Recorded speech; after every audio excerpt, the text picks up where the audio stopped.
Good morning, everyone. I know we've still got folks jumping in from the weight room, but we are so grateful for you being here with us this sunny Wednesday morning. Um, Thank you so much for joining us for the final session in our series of learning this year.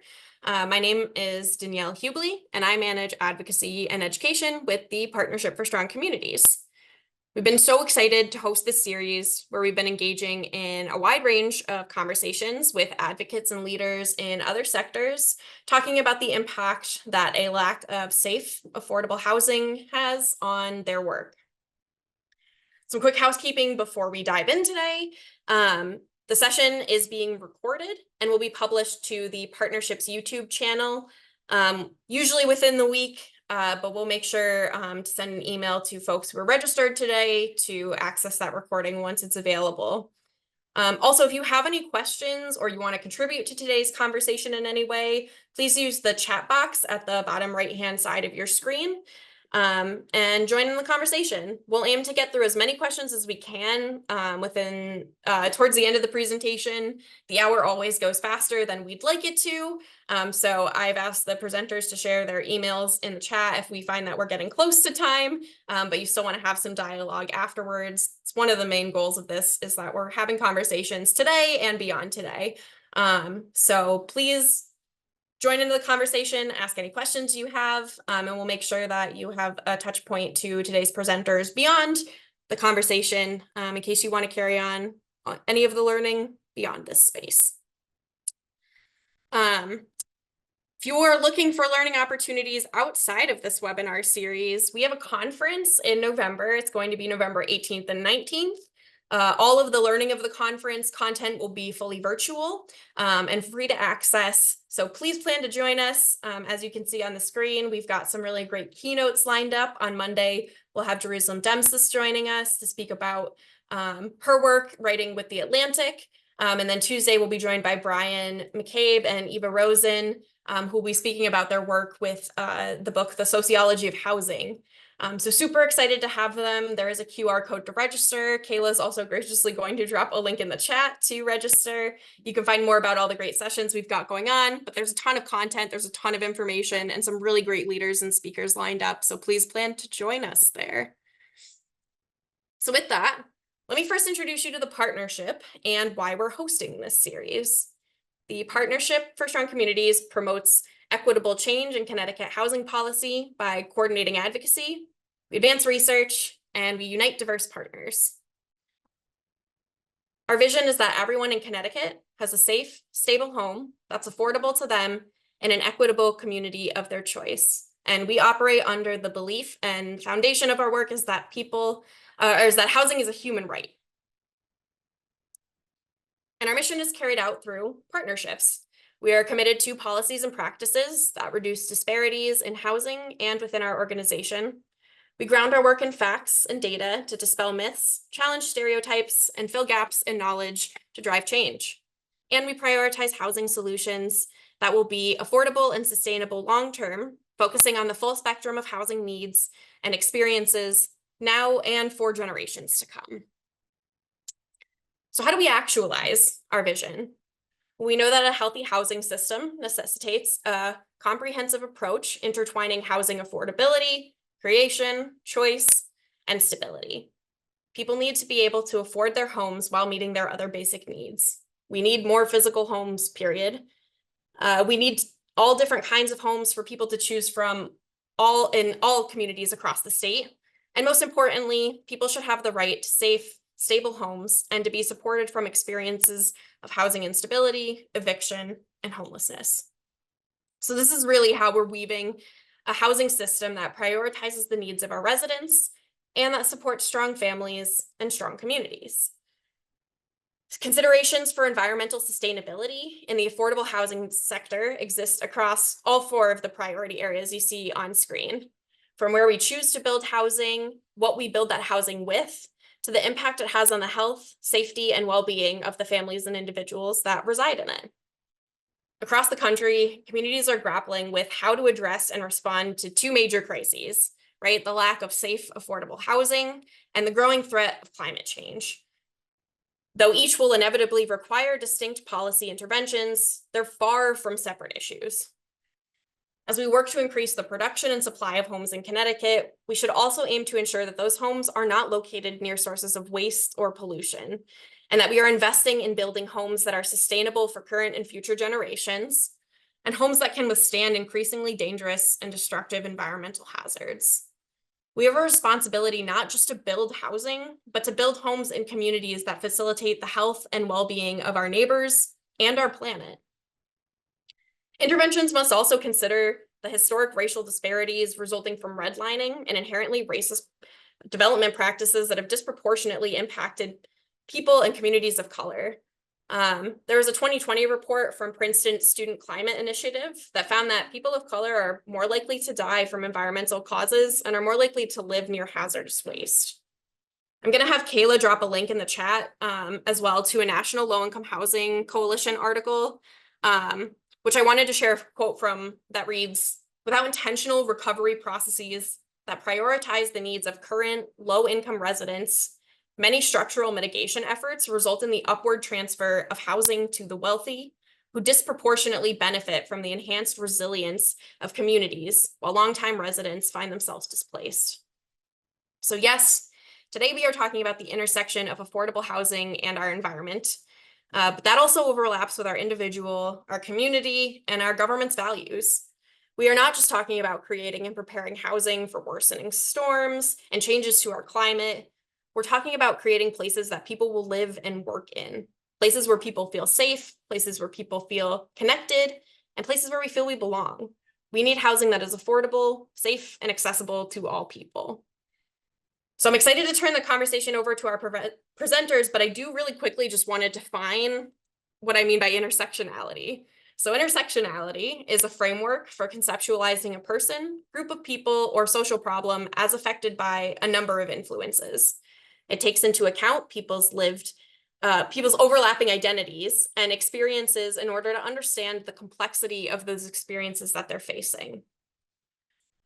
So I've said it before, but I'll say it again. When we aim to achieve housing stability and affordability for all households, everyone benefits.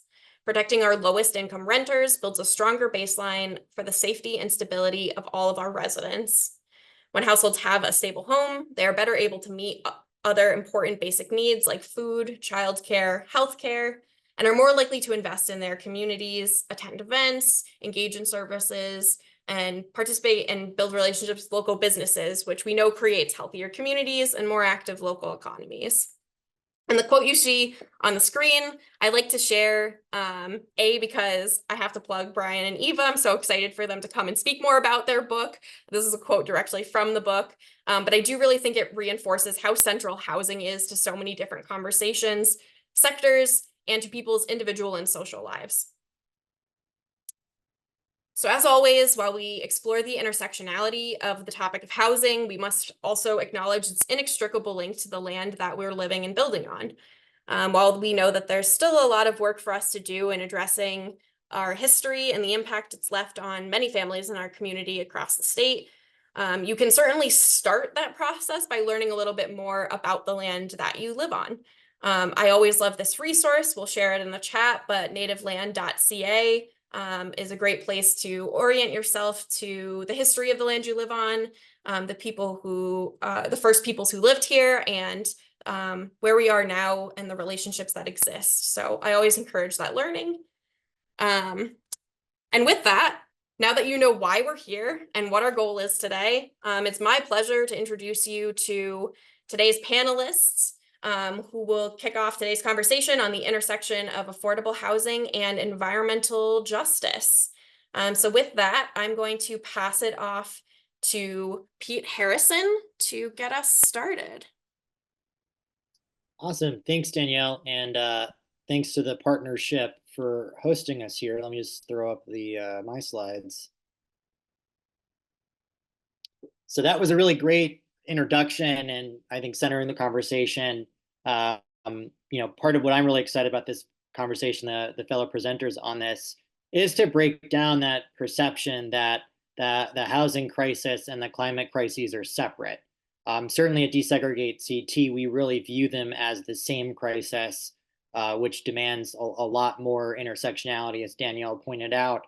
And oftentimes, the idea of solving the housing crisis or the climate crisis are either thought of completely siloed or sometimes pitted against each other. And obviously, we reject that framing. And we're going to dive in today with some of the other presenters about really breaking that down and seeing how, although it's a complicated issue, there are policy trade-offs. It's really important to think of both of them together. So Desegregate CT, we are a pro-homes coalition of about 70 different neighborhood and nonprofit groups. We believe that Connecticut can be more prosperous, equitable, and sustainable through better use of our land and our better planning practices. We are a program of the Regional Plan Association. And we really take this all the above approach to solving the joint housing and climate crises. And very specifically, that means building more kinds of homes, with one caveat that probably not single family houses on large lots. We've got plenty of those. We want to act at every level of government, from the local volunteer commissions up to the federal government. And we, of course, want to connect all related issues. And getting into that specifically is what we want to talk about today in the environmental issue.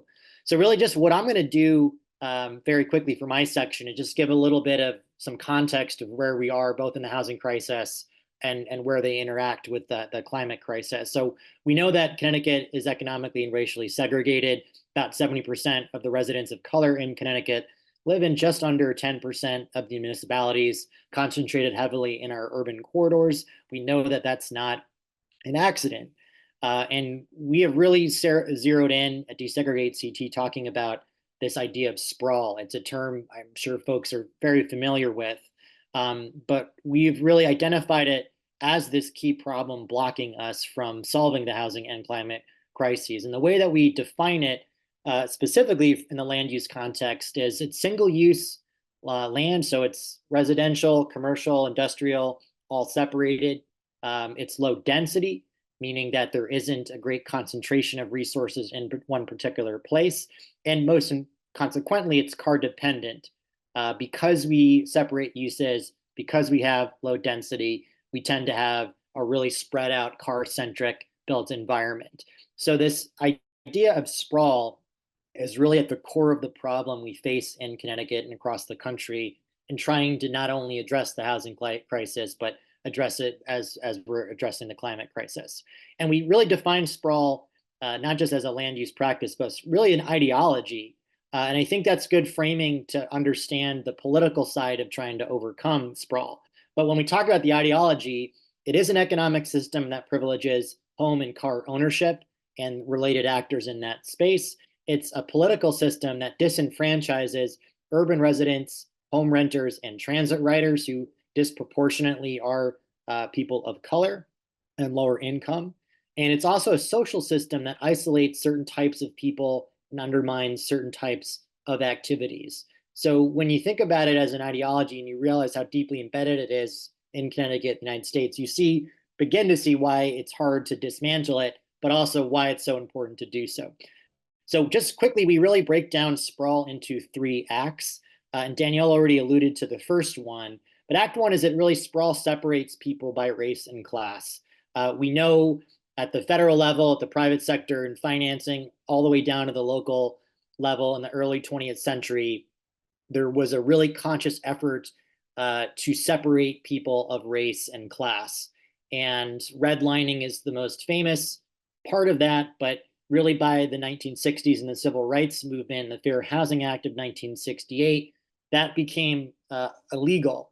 But that shifted the pressure then from really explicit racial segregation in public and private sector shifted to this more nebulous use of land use and zoning to maintain that racial separation and class separation.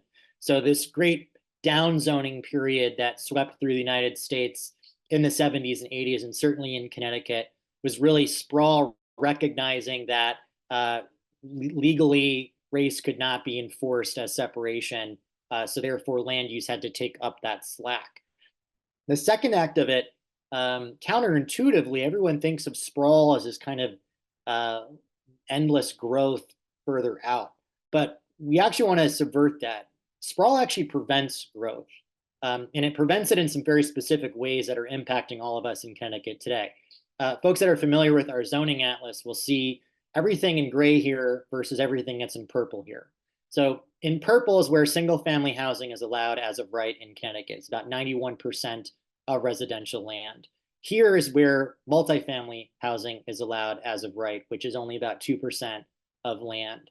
So even though the concept of sprawl is just building out, building further, which is true, the deeper, more pernicious aspect of sprawl is that it is preventing growth in the places that it really makes sense to do so, in our denser communities, in our well-resourced communities, near amenities, near transit. That is where Connecticut has stopped building housing historically. So even though this ideology of sprawl has pushed growth out further from these urban cores, from these inner ring suburbs, it has actually prevented growth. And that's why we have such a lack of housing inventory, both for home ownership and for home rentership. We're about 90,000 affordable homes in scarcity, but that really underlies a larger problem that we do not have enough homes, and we have not been building, going back certainly to the Great Recession, but even going back further, we have not been building the adequate amount of homes that we have for household growth and population growth that we've had in Connecticut. And that is why homelessness is going up, rent burdens are going up, home prices are going up even as the rates come down. We have a significant scarcity of homes and the type of homes our population needs because sprawl has enforced a very strict regime of where and what gets built, which is totally inadequate to what we have. And then finally, the third act is really where sprawl is also fueling the climate crisis. And Denise and others will go a little bit more into this. But generally speaking, as we just saw in Georgia and North Carolina with Hurricane Helene, there is no such thing as a climate haven. And the climate change that's fueled from carbon emissions from this sprawl land use regime is really driving the types of dramatic storm increases, the amount of precipitation that we're seeing. And that's having a huge impact, certainly in Connecticut, as we've seen over the last couple of years, but certainly nationally. And the real key thing here is that sprawl as an ideology is not able to meet this need.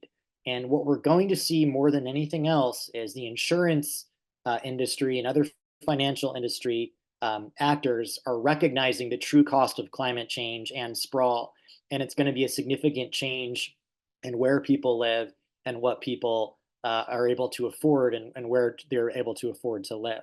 So that really presents a huge challenge for us in Connecticut, but also a huge opportunity. As vulnerable as we are, we do think Connecticut is better positioned than certain places along the coast or in warmer and drier climates. So the challenge now is how do we address this by addressing the scarcity of housing that we have and also doing it so sustainably and responsibly. So we know that we need to think about rejecting sprawl. We've talked about it, desegregate CT as building a post-sprawl future, which means more transit-oriented communities, higher density, mixed use, more transit-centric as opposed to car-centric. So we know what type of land use policies we need in place. We don't have those yet. We're working towards them. But we also know what kind of environmental policies we need, transportation policies, and even architectural. And that's where I'm going to kick it over to continue the conversation. Good morning. I guess I almost said good afternoon. It's like, oh my goodness, it's been one of those days already. I'm Denise Savageau, and I'm a land use planner, environmental planner. I've been doing this in Connecticut for about 35 years, and I'm really excited to be here today. And I just want to build on some of the work that Desegregate is talking about. Sprawl is not a good thing, so we'll talk about that in this context of environment and in context of climate justice. So let's just start with what we want to do in this intersectionality. We need to look at social justice. That's our housing, our jobs, transportation, education, public health. I love the idea that was talked about, this sense of place that Danielle talked about. This is really important, and that we have diverse communities. These are important social justice goals that we should be looking at. But at the same time, we need to look at environmental justice, and the climate justice and environmental justice are interwoven. Climate is, and the challenges we have with climate the crisis we have with climate, the biodiversity crisis we have. These are inextricably linked, and it all gets into this environmental justice issue. So we're talking about environmental quality, air pollution, water pollution, flooding, light pollution, etc. We're talking about food security. We have food deserts. We're talking about not only, a lot of times when people think about environmental justice, they think about, polluted factories or pollution, but they forget that it also includes access to open space, access to trees to prevent heat islands, making sure, again, we're not in natural hazard areas, making sure people aren't in flood zones.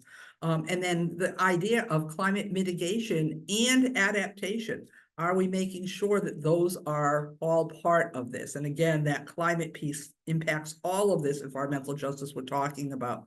We want to make sure we have sustainable and resilient communities. So this is one of the reasons that there's a host of folks talking about it, not just social justice over here, affordable housing and environmental justice there, but just sustainabilities. And Dr. Arguman from Tufts is one of the originators of this concept, and basically is talking about this from the perspective of that we really need to be looking at all of these issues at the same time. We need to build housing within the limits of our supporting ecosystems. Otherwise, we're not going to get there. And I love this quote by C. Tucker. It says, people don't get all the connections. They say the environment is over there, the civil rights group is over there, the women's group is over there, and other groups are here. And actually, all of them are one group. The issues we fight become null and void if we have no clean water to drink, no clean air to breathe, and nothing to eat. And I guess I would add in there, and no home to live in, a safe home. So this is where we really need to be thinking about this intersectionality. And there's a lot of work done on this just sustainabilities. So let me just talk about this, and to make sure that we have time for everybody, I put this into very succinct areas. So land use planning and regulation that works. We know that land use planning is an important tool. I want to stress right from the beginning that it is not the only tool in the toolbox. Obviously, we do need to look at zoning. We need to look at land use regulations and make sure they work. We need to look at the way our plan conservation and developments are.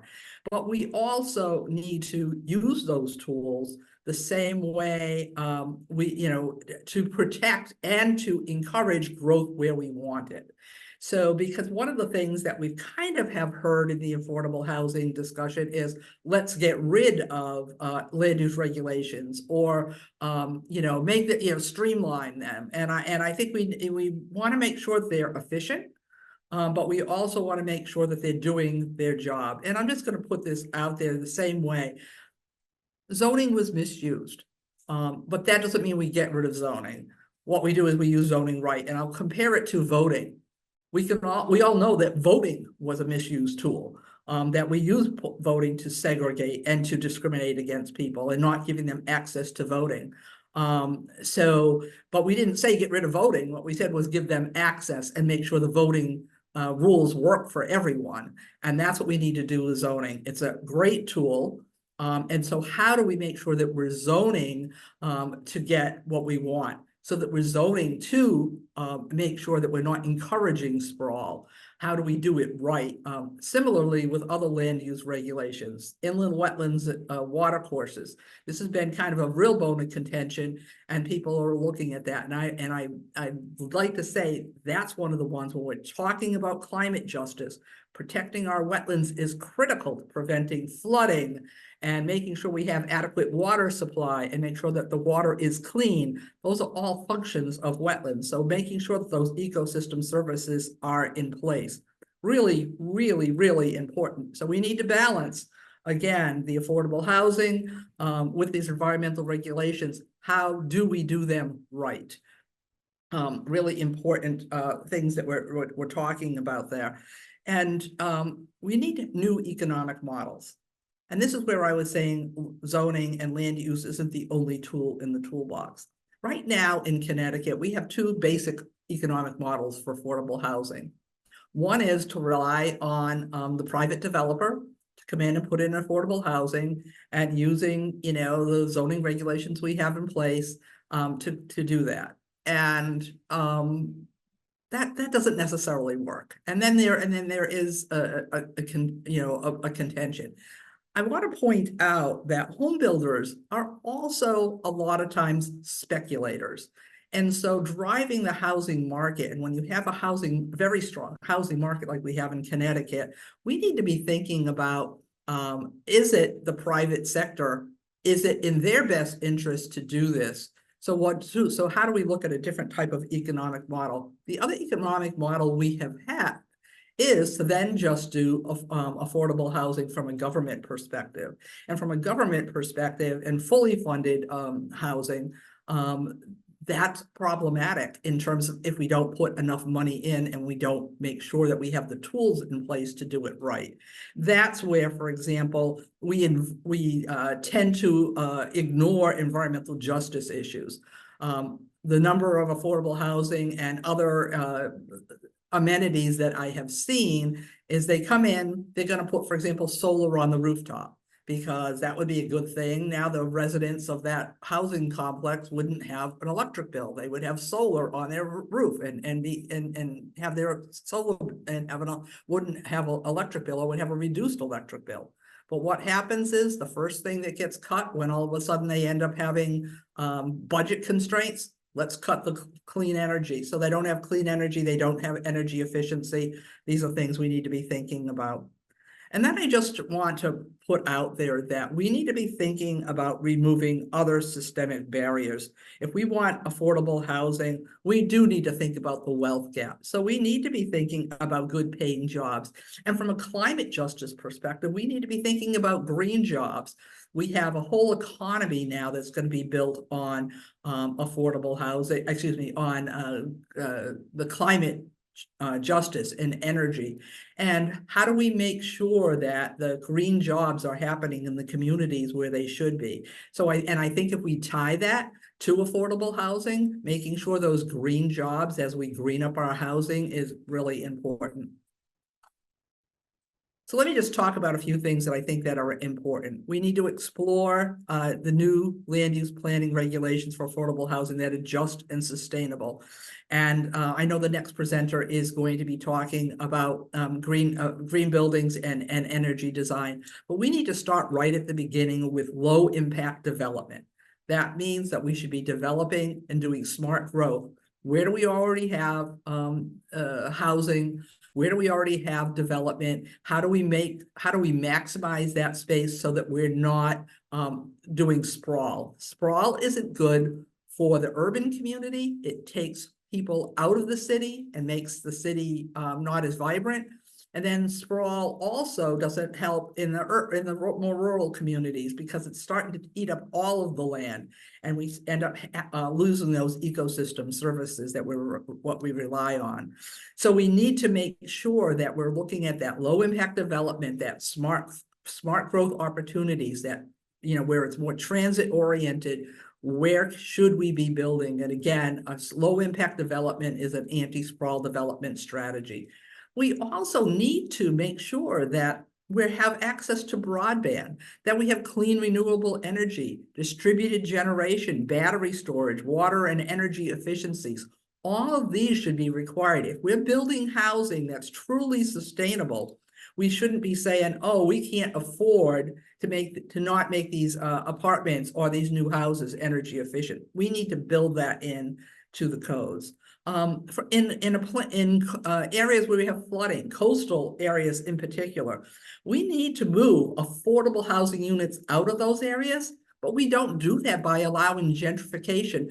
Whoever can afford to elevate the home or flood-proof the home, they shouldn't be allowed to be in there. We should move the affordable housing out of the floodplains and then restore those floodplains to open space that would benefit the whole community, not allowing gentrification, which is what's happening now. Right now, we have a major flood, and the people who can't afford to elevate their homes or can't afford to renovate their homes, they sell it to the, on the market buys it, and we have a coastal area where the people who have the most money are buying up these, and that's not what we should be allowing. We should really be having land use and promoting sustainable land use by fixing these floodplains and restoring these floodplains to what they should be, so that and allowing affordable housing units out of the floodplains, but close enough to enjoy that amenity, so that we're not gentrifying neighborhoods. We need to invest in local and regional food systems, and I'm bringing this up. This is a major environmental justice issue, and we need to be thinking about this. So we need to be thinking about soil health and those amenities we want to have. So when we're putting in affordable housing, do we have access to food? Are we creating neighborhoods? Are we making sure that everything works that way? So again, we need to be thinking about all of those. And then one of the last things is increase urban forests. We need to make sure that we have more trees. So when we're looking about density, we need to be doing it, but we need to be doing it right. We want to promote that, but that doesn't mean that we don't have room for the types of amenities we need. We can't be creating heat islands in the urban areas, or exacerbating heat islands other places. We need to be restoring urban forests and make sure that we have no net loss of forests. And I want to just say, with the forest thing, one of the big issues with forests is cutting down forests for solar panels and whatever. We shouldn't be doing that in our rural areas. And a lot of times these are areas where we're also looking at making sure we have flood storage, that we don't have flooding downstream in the urban areas. It also provides our public drinking water supply. So we need to be looking at how land impacts are both urban and rural, how they intersect, and what we're doing collectively. And I'm just going to put out some economic models because I spent a lot of time on this. And one of the things with the economic models is we need to be thinking about a different type. And one of the types of that is benefit corporations. Benefit corporations are social justice, is part of their mission. So they are for profit. So it is private market, but they're very specific where their mission is to do affordable housing. And we need benefit corporations focused on affordable housing in a state like Connecticut. We need to be looking at the community land trust model, where the community is buying the land, because a lot of times the land is more valuable than the homes on top of it. So they're buying the land and then allowing either development on that, or they're allowing for, or they build the houses, but allow for people to have equity in the housing piece of it, but they don't have to worry about the land. It also works really good in farm communities that might need farm labor, and in more rural communities. So we need to look at that. And then we have a great tool in Connecticut for the Green Bank. We're looking at, this has been put together for energy, and to promote clean energy was a start. We're now looking at it in nature-based solutions as we adapt to climate change. I see no reason why we can't use the Green Bank or a similar structure in Connecticut to do affordable housing, partly, possibly in partnerships with our benefit corporations. These are some of the economic models we need to be looking at. And that's the end for me. So I'm going to stop there and hand it off to the next speaker. All right. Thank you, Denise. And thank you, everyone, for your time and attention this morning. I'm here to speak specifically as an architect about the sort of the nuts and bolts of the process here. My firm is really heavily engaged in sustainable design and construction practices for new construction, for existing buildings, for historic buildings. Housing and equity and justice are things that we really believe in strongly and try to practice what we preach here. So the key points I hope to make today are talking a little bit about and hopefully imparting an understanding on what building codes are and kind of what impacts they have when it comes to design, construction, and operations of buildings, and the sort of everyday practice of design and construction. And then second is to talk about what we call building electrification, reducing our reliance on fossil fuels everywhere. What exactly is an all-electric or fossil fuel-free building, and understanding why these are better for resiliency and justice. And then hope to have an open conversation about what comes next. So hopefully the slides advance and everything works. So just to talk about building codes a little bit. Codes are, if I'm going to be frank and honest here, the minimum legal requirements. I am a licensed architect. A code compliant building is the floor for what I have to do legally as a licensed professional. Codes govern the design, construction, and operations of pretty much any built structure, residential and commercial buildings.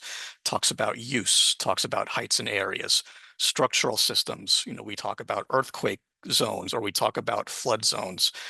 These things evolve and change over time as our understanding and our needs change. Fire safety, means of egress. Codes evolved to address life safety in buildings initially due to fires and other disasters in schools and places of assembly. And they have since evolved to govern things like accessibility, to govern things like mechanical, electrical, and plumbing systems. And in particular now, the newer codes are dealing with energy use and conservation of energy as a holistic thing. So codes also invoke a lot of standards.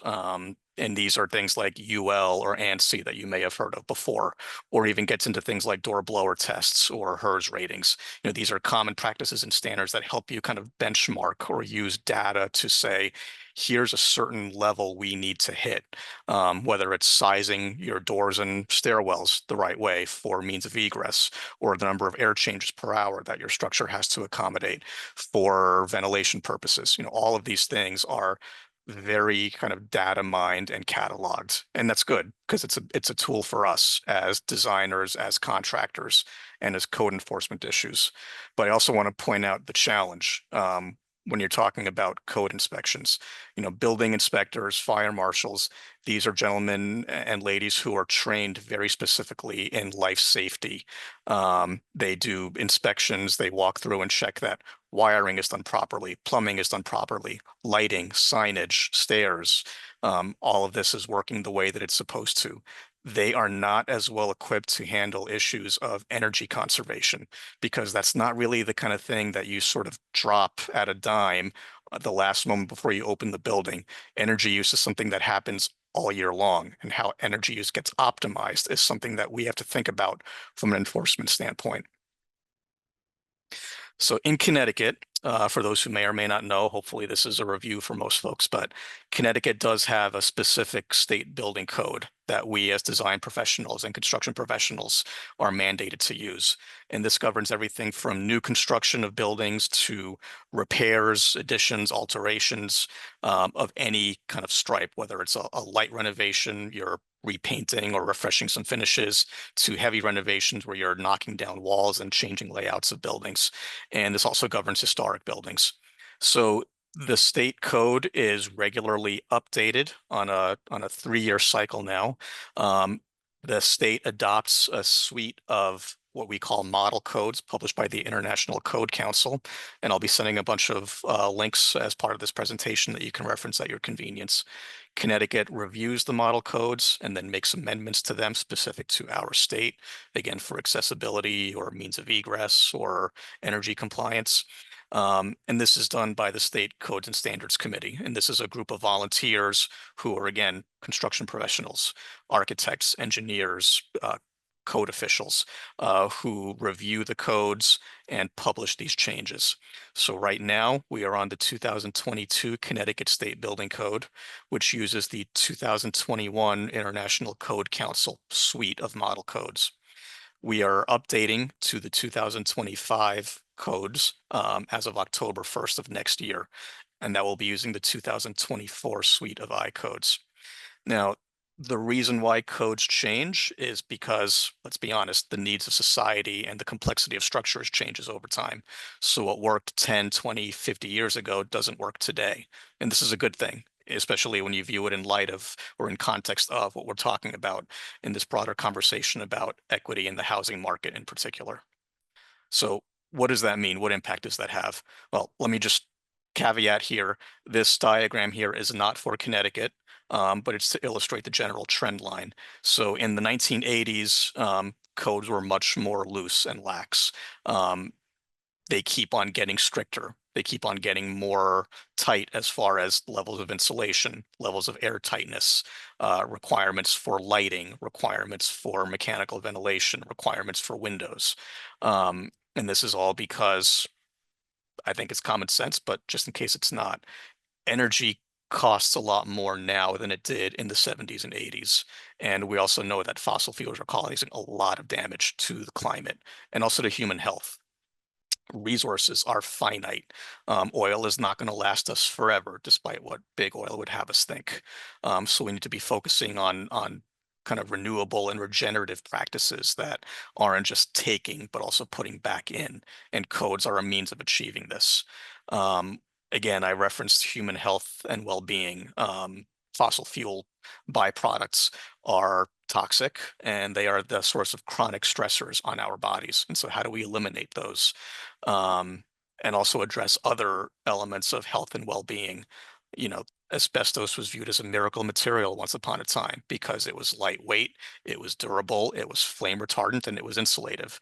And now we know not so much, has some other problems with it. So things evolve and change over time. And this is a good thing because business as usual can't continue. We have to do better. And then social awareness. We've talked about the redlining and gentrification. And so can housing, can codes help with improving human dignity and also being restorative in the environment? And the answer is yes. I think code compliance is the floor. It is not good. It is not better. It is certainly not the best. There are, fortunately for everyone, there are proven practices that go beyond code. And some of them you may already know of, Energy Star, LEED certification, but there's others that go even farther and I think begin to address what we're really aiming for here, which is carbon positive, net zero, environmentally restorative and regenerative, to really try to reverse the damage that we've done over the last 2-3 centuries of development since the Industrial Revolution. And codes can actually play a role in that through this thing called stretch codes. And so the idea here, as we talk about economic models and public-private partnerships, it's a little bit of a carrot and stick approach, I'll say. But what I really want to try to do is talk about methods to advocate for green building practices, to demystify them and say that, yes, they are different from what was done 10, 20 years ago, but they are doable. They're doable with the right kind of workforce training and the right regulatory support structure in place, and then champion these as a group. So just to highlight a couple of these green building standards that I talk about, Passive House is one championed by the Passive House Institute of the United States, PHIUS, and their goal is net zero energy, net zero carbon. And their process, their certification is really getting you towards comfortable, healthy, cost-efficient constructions that are resilient. You lose power for a few days because of a storm, your building is still livable, it is comfortable, it is very low energy, and so maybe batteries can carry that building, and you don't have to leave your building in the cause of a storm. You can go even farther with the International Living Future Institute and the Living Building Challenge, which asks a really powerful question of designers and contractors and developers. What if every single act of design and construction made the world a better place? That's a really huge lens to look at this stuff, but can be really powerful when you apply some or all of the principles in PHIUS and in Living Building Challenge to your projects. And this can apply to residential or commercial.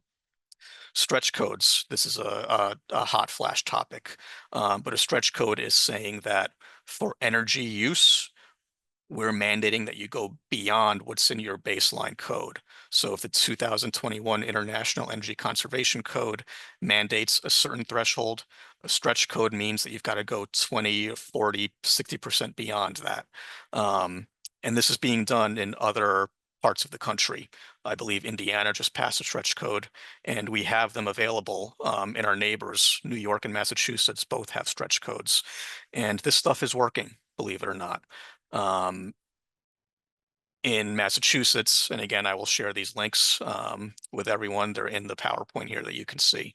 But they've done analyses about building buildings using things like natural gas and being code compliant, and analyzing the upfront costs for the builder, and then also analyzing the costs for homeowners and building operators.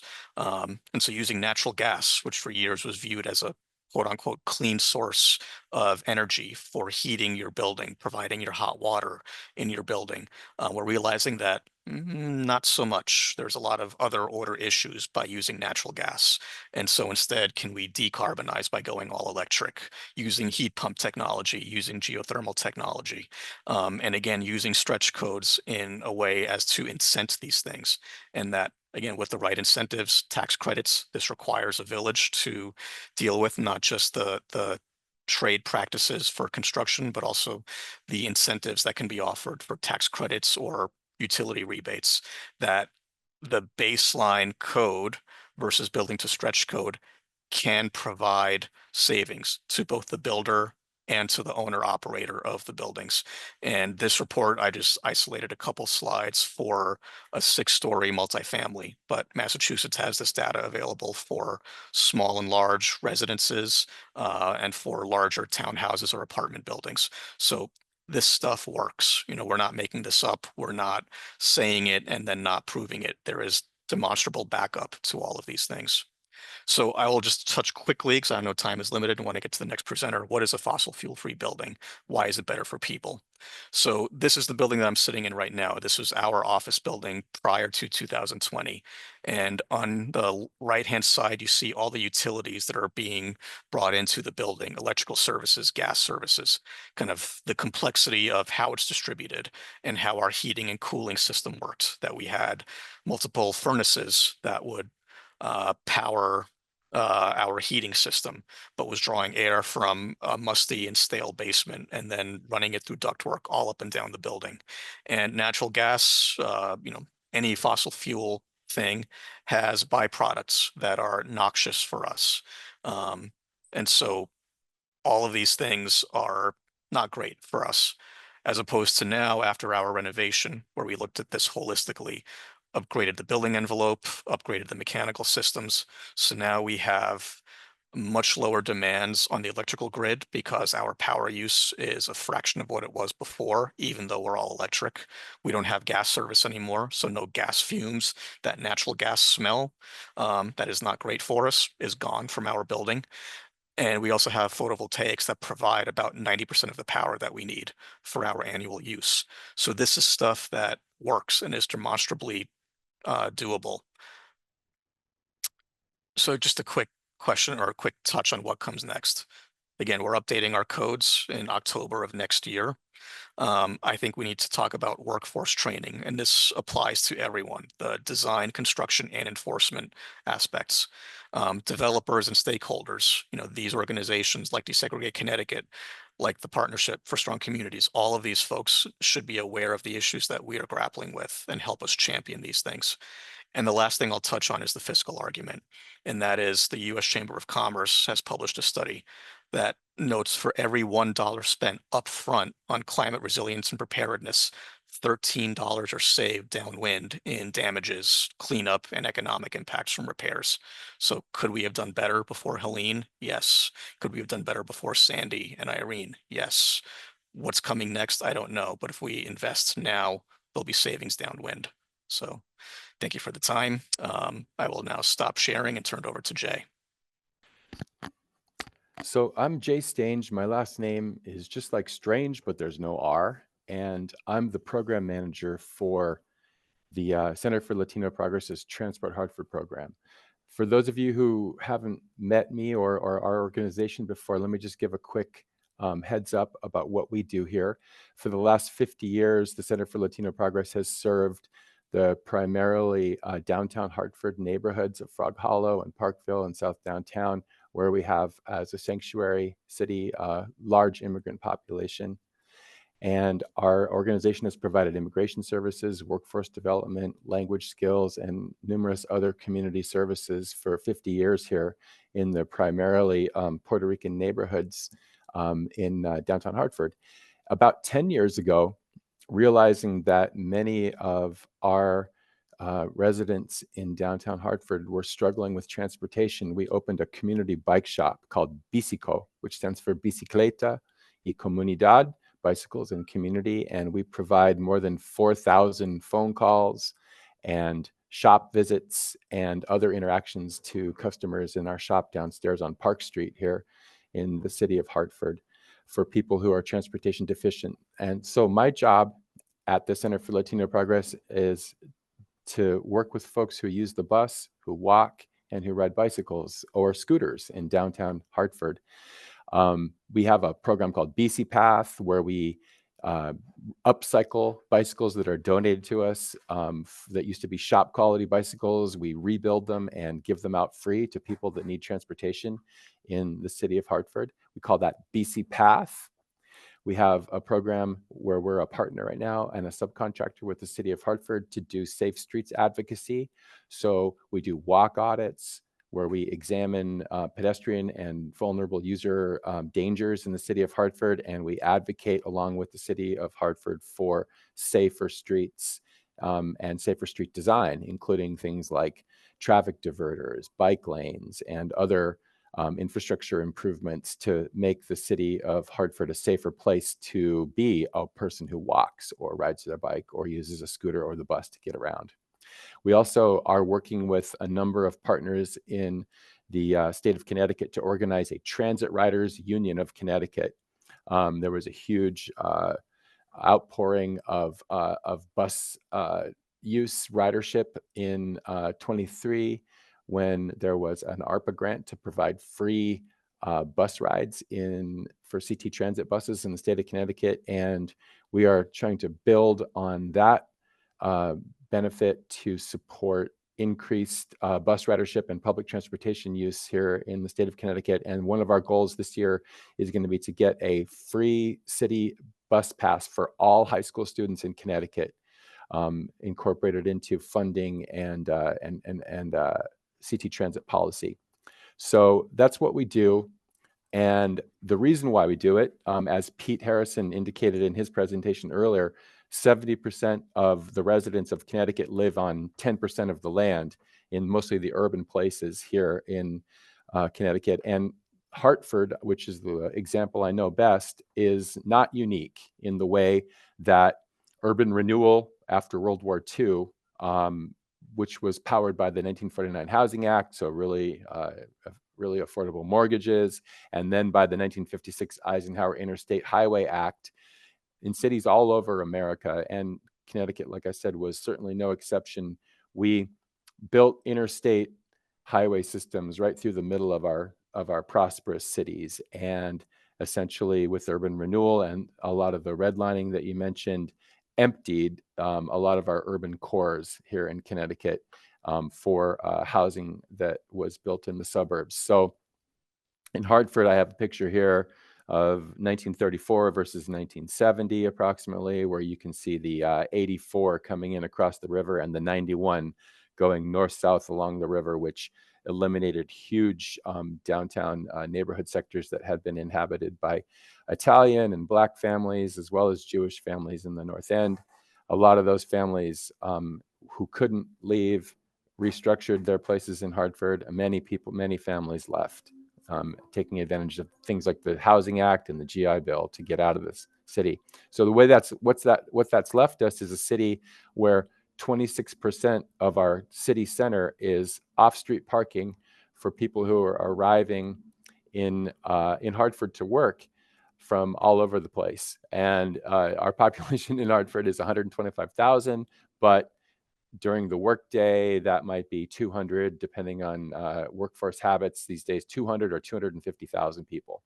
So our city almost doubles in size every day for people who are arriving, mostly by car in the city of Hartford. And of course, that is an environmental justice issue because the people who live in the city of Hartford are breathing the greenhouse gas emissions from the folks who are arriving in the city of Hartford to work, and also from folks who are transporting cargo through the city from New York City to Boston. So in order for us to make changes in affordable housing, I want to just stress that the transportation sector is crucial. It's housing and transportation go hand in hand for any changes that we're going to make in climate justice or in affordable housing in our state.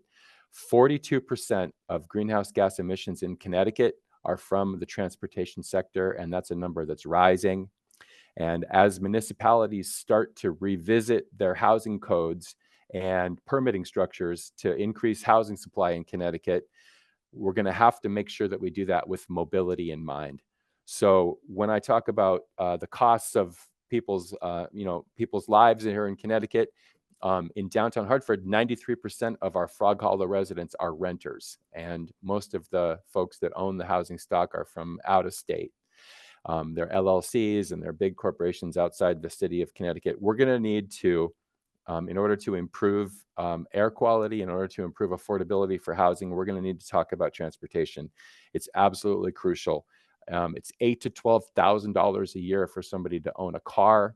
And when we are talking about ease of travel on interstate highways and ample parking, we've essentially turned our downtowns, as Jeff Speck says, into places that are easy to get to, but not so much worth arriving at. So for me, going ahead for affordability, we're going to have to make it, we're going to have to live closer to where we work, closer to where we go to school, closer to where we go shop and go to medical appointments and to go to church. And in order to do that, we're going to have to be building, as Pete indicated, in places that are closer to our urban centers. We're going to have to increase density. There's good examples of that happening in Connecticut, in West Hartford.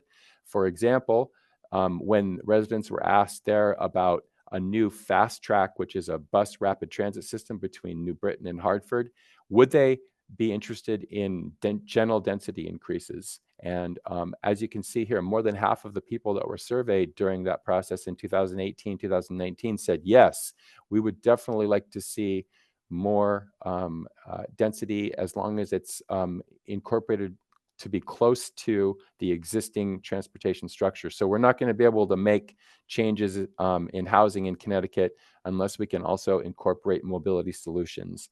And things like missing middle housing, which, in Connecticut, we talked about Pete showed a map earlier of single family home zoning versus urban zoning and commercial zoning. There's very little in between in Connecticut. So we have a lot of opportunities. If we're going to grow our housing sector, we're going to need to grow these kinds of middle housing opportunities. And we're not going to be able to do that if everybody is driving a single-use automobile everywhere they go. So the correlation between housing and transportation is absolutely crucial. We can't move forward on either, and we can't have a more environmentally and climate and justice for climate in our state unless we can address both housing and transportation. We can't do that in a vacuum. So thank you very much, everybody. Appreciate the time today. Thank you so much to our wonderful presenters today. We made it through the full hour and did not have time to dive into any robust questions. The presenters have dropped their contact information in the chat, so please be sure to grab that. I'll stay on for a moment longer so folks can grab all that contact information if you want to have more conversations offline. I also dropped in the chat just a quick plug for folks. We were hoping to get to it today, but ran out of time, obviously, but we'll be doing a deeper dive into the topic of transit-oriented development at the conference. Pete and his team have put together a session on that, so we're really excited to have more conversation on that in the next couple months. But thank you all so much for joining us. Thank you for dropping that link in the chat too, Pete, around the hurricane. But yes, we super appreciate your time today, and the recording will be sent to you all as soon as it's available. And thank you so much. It was great to be with you all today. And a huge thank you to our presenters, if I didn't say so already. Super appreciate your time and expertise. Thank you, guys. It was great. Be well, everyone. Thank you. Have a good day.